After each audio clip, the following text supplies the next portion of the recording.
Hello and a very warm welcome. You're watching this edition of WION Climate Tracker with me, Molly Gambhir.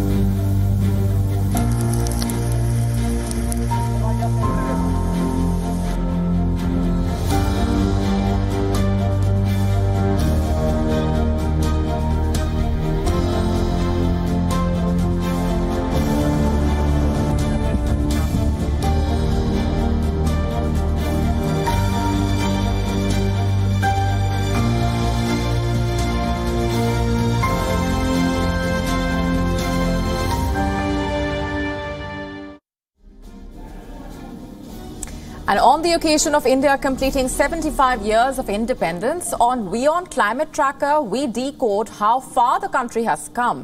Much before climate change made it to political manifestos, India had pushed for sustainable living. Before I tell you more, listen in to what the Prime Minister of India had said about global warming earlier.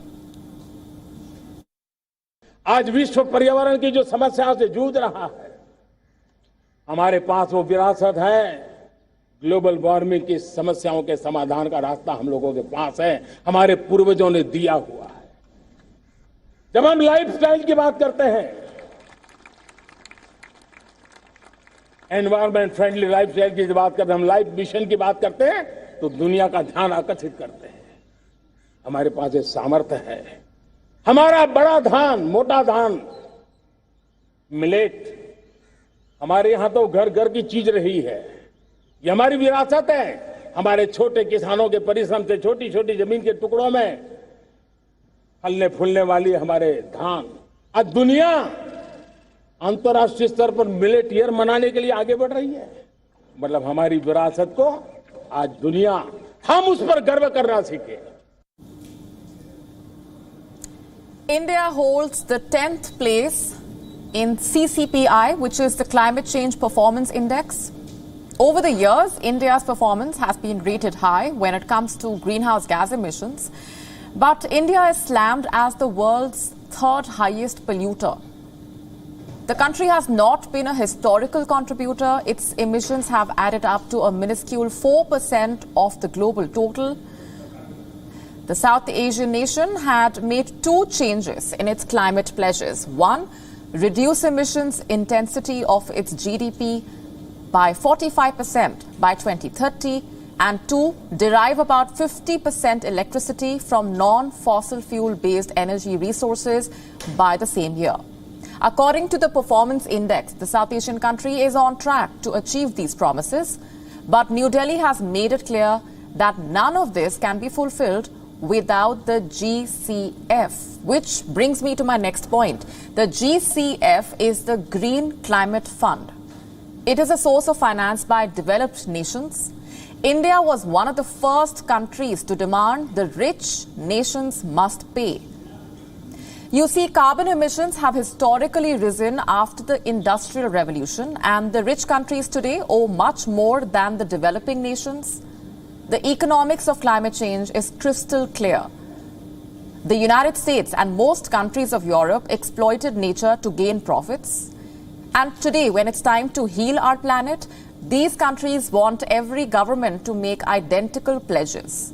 When in reality, to meet its historical climate responsibility, the US does not need to cut its emissions 100%, it needs to cut them 195%. Which is physically impossible if it confines its efforts to its shores. But this becomes practical if it offers help overseas. India has a long way to go in terms of its climate goals. The climate is changing at a far greater pace than what the country is doing. Experts have pointed out that the government needs to stress on renewable energy policies, like its targets of renewable electricity capacity and a 30% electric vehicle share by 2030. And more could be done to strengthen policies on climate adaptation and resilience building.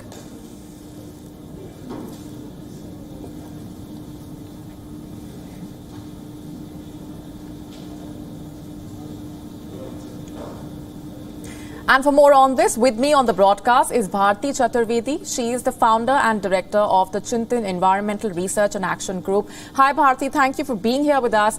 How do you assess India's journey so far on the climate change front?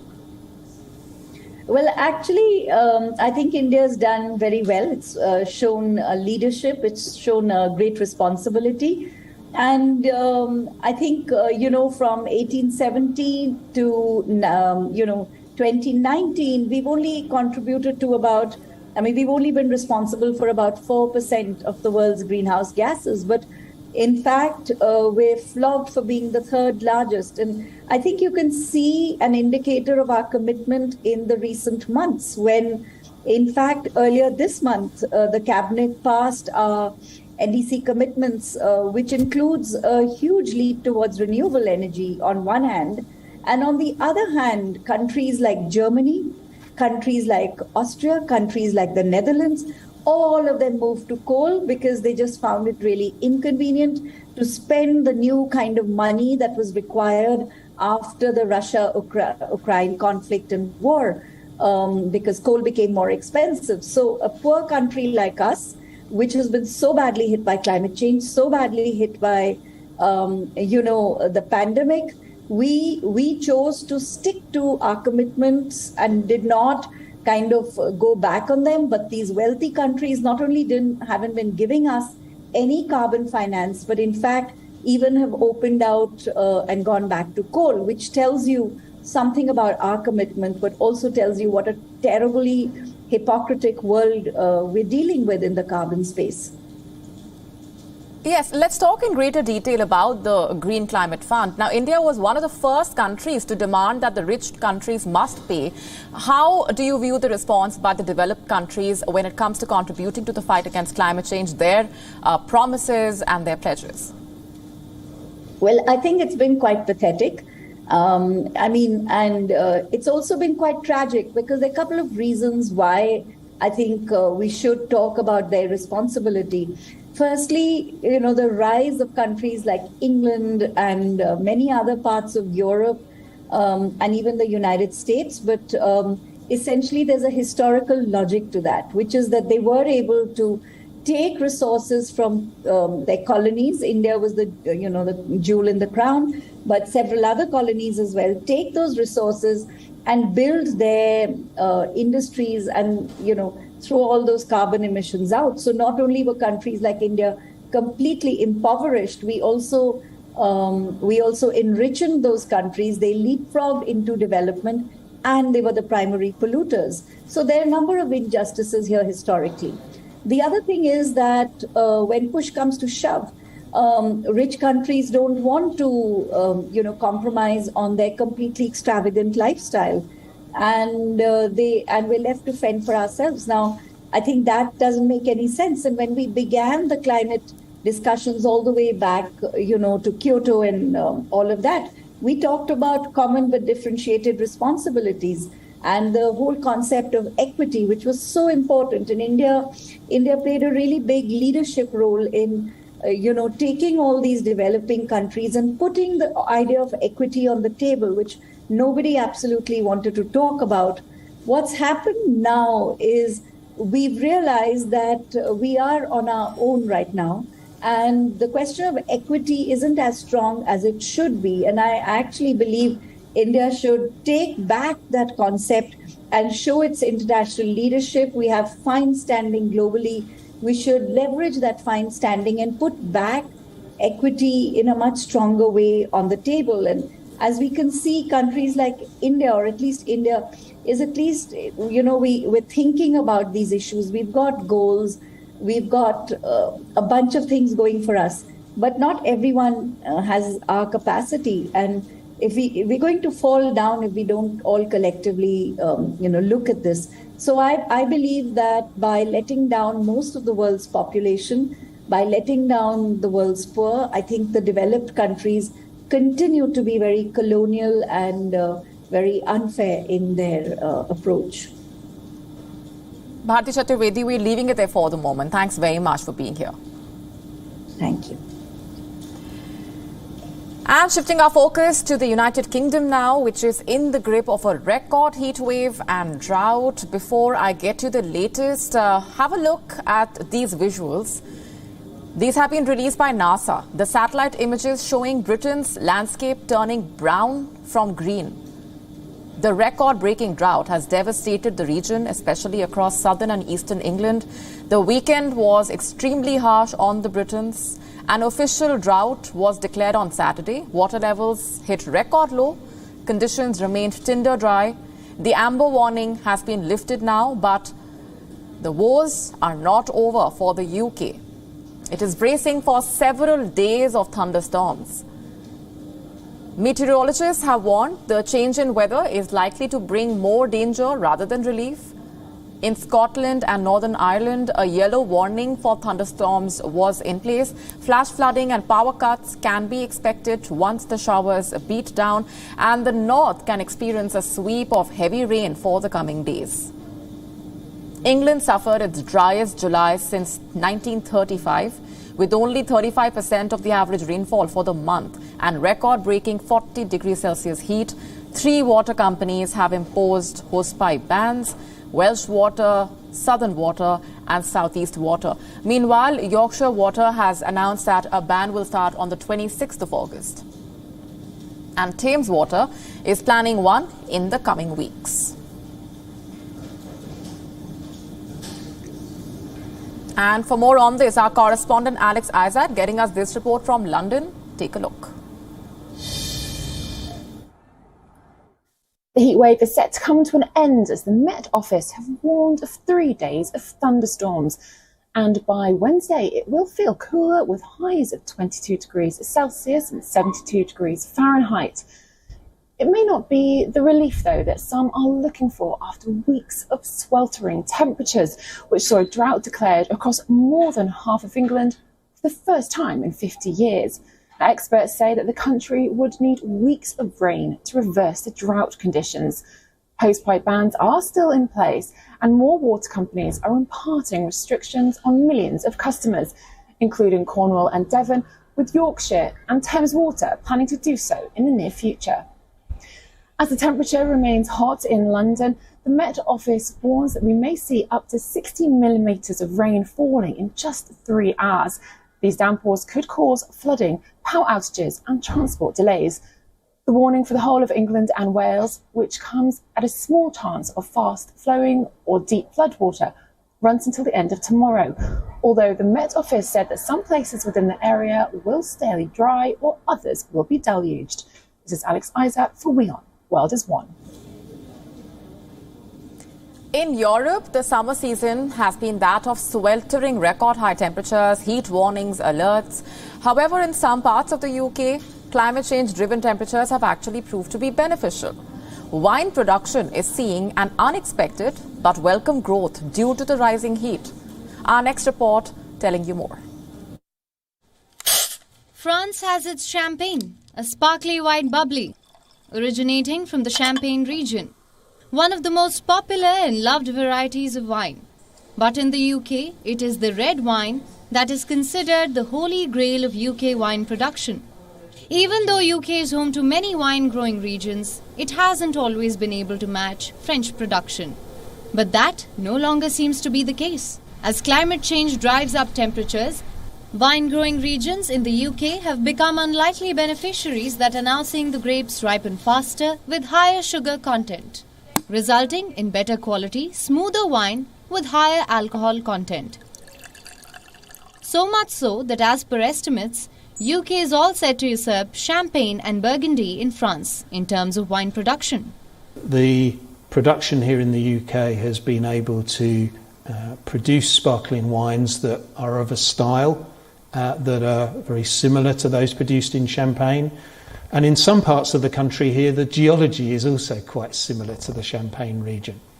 So there are many similarities, and the climate has been helping more and more to match that French production. Our work has also been looking, though, at the Burgundy region of France, and looking at similarities and how the climate here in the UK may evolve to match the Burgundy climate. And so those projections looking forward are demonstrating to us that our climate is becoming more and more suitable for the production of still red wine. As per studies, temperatures in the UK wine growing regions could be set to rise by 1.4 degrees by 2040. This is on top of a 1 degree rise since the 1980s, an incontrovertible cause for concern.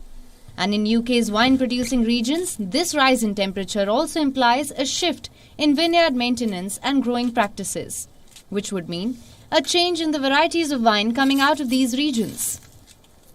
For example, as per this study, the best regions to grow Pinot Noir and Chardonnay grapes will creep northwards.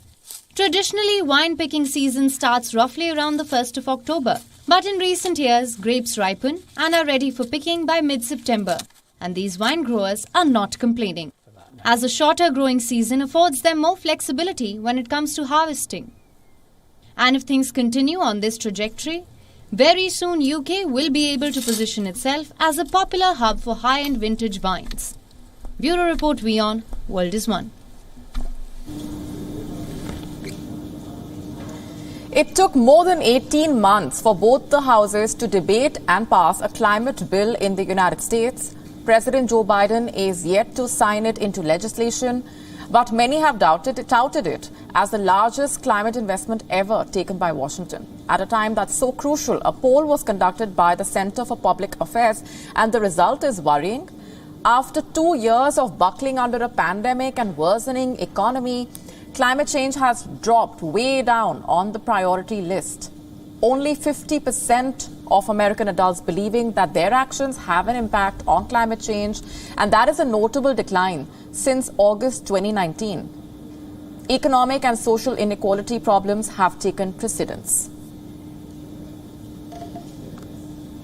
I think that it's very reasonable for folks to sit back and take stock of the last couple of years and say, I don't think that collectively individuals have the bandwidth or the responsibility on top of everything else that we're juggling as individuals right now, including keeping our families safe and our own personal economies healthy through these tumultuous times. This is going to have to take a back burner for now. I could swap to a bike right now and only bike everywhere. And I really don't think anything would change as far as like how humans are affecting climate change.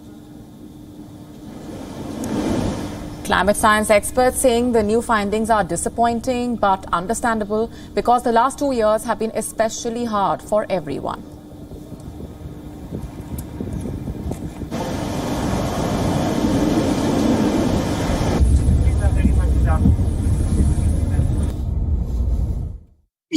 It is disappointing, but it's understandable.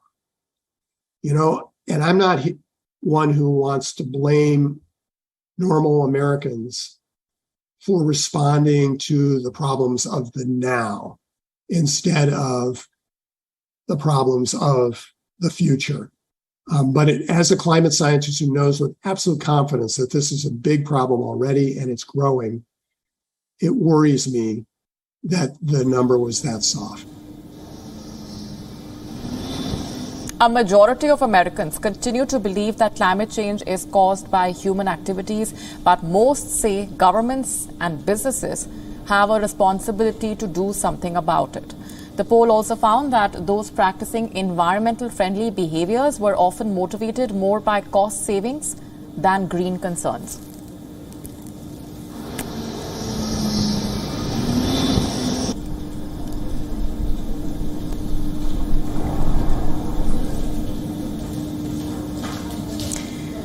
A report showing that the Arctic is warming 4 times faster than the rest of the planet. The rate of warming is particularly high in the Eurasian region of the Arctic, especially the Barents Sea, which has warmed up 7 times faster than the global average. These studies are proof that melting ice caps are a worrying trend. If global warming continues at the current rate, the world will face an environmental catastrophe like never before. Our next report explains the perceived consequences of shrinking ice caps. The world's polar ice caps are shrinking little by little, with Greenland's glaciers receding particularly quickly. This process is speeding up all by itself. Melting snow exposes ice underneath, which then absorbs the sun's rays and increases thawing. At the opposite end of the Earth, 90% of the ice shelves on the Antarctic Peninsula are starting to disintegrate. Ice melt is also being observed in mountain ranges like the Himalayas, Kilimanjaro, the Alps and Pyrenees. In the Andes, glaciers are retreating and risk disappearing altogether. Ocean levels are rising due to the combination of melting ice and warmer sea temperatures, as warm water has a greater volume than cold water. At the current rate, it's predicted that by 2100 sea levels will rise between 26 centimetres and a metre. Islands in the Pacific or Indian Oceans like the Maldives will be submerged. Densely populated low-lying coastal areas like Bangladesh, Vietnam, the Netherlands and the east coast of the United States are all under threat. After 4 inconclusive sessions, UN member states have again resumed talks aimed at completing a treaty. A vital yet fragile resource that covers nearly half the planet is in focus. Some campaigners took to the Brooklyn Bridge to voice their concern. Have a look at our next report to find out more.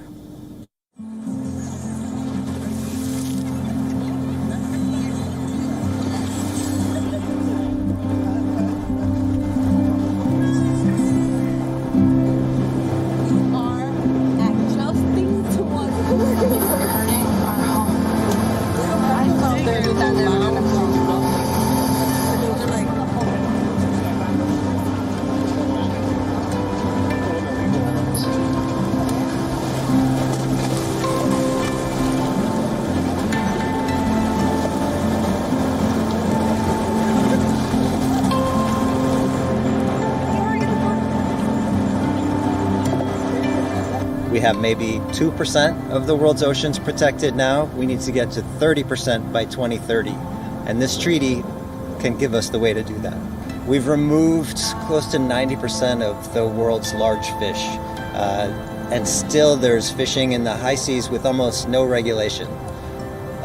Climate change is having a huge impact on our oceans, but also our oceans can be part of the solution to climate change. Obviously, we need to stop burning fossil fuels, but healthy oceans can help us address climate change too. On that note, it's a wrap on this edition of WION Climate Tracker. This is me, Molly Gambhir, signing off. Thanks very much for watching. Stay tuned.